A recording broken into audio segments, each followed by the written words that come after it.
The mental health of students has come to dominate the discourse around higher education in recent years, as few other issues have. Are we in the midst of a mental health crisis for college students and other young people? How should campus administrators and faculty members be thinking about the mental health of their students and their roles in addressing it?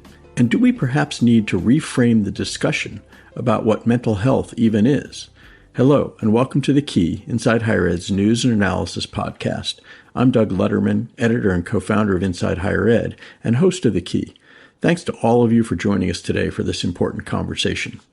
Since the COVID-19 pandemic began, the mental health of students has been at or near the top of the worry list for those who work in and around higher education, as learners report record levels of depression, anxiety, and other conditions, strain campus counseling and health centers seeking treatment, and struggle academically, sometimes to the point of stopping out altogether. Inside Higher Ed did several episodes of the Key podcast about mental health early on in the pandemic, but I've avoided the topic for the last year or so because I struggled to figure out something new to explore. Then I heard an NPR interview a couple of months ago in which the psychologist Lisa Damour talked about the need for reframing the definition of mental health to acknowledge that it's not about avoiding sadness or other bad feelings, but about being able to manage those bad feelings effectively.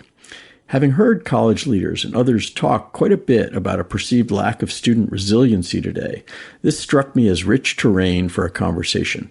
Lisa Damour herself is here to talk about her book, The Emotional Lives of Teenagers, and she's joined by Nance Roy, Chief Clinical Officer at the Jed Foundation, and R. Ryan Patel, Senior Staff Psychiatrist at Ohio State University and Chair of the Mental Health Section of the American College Health Association.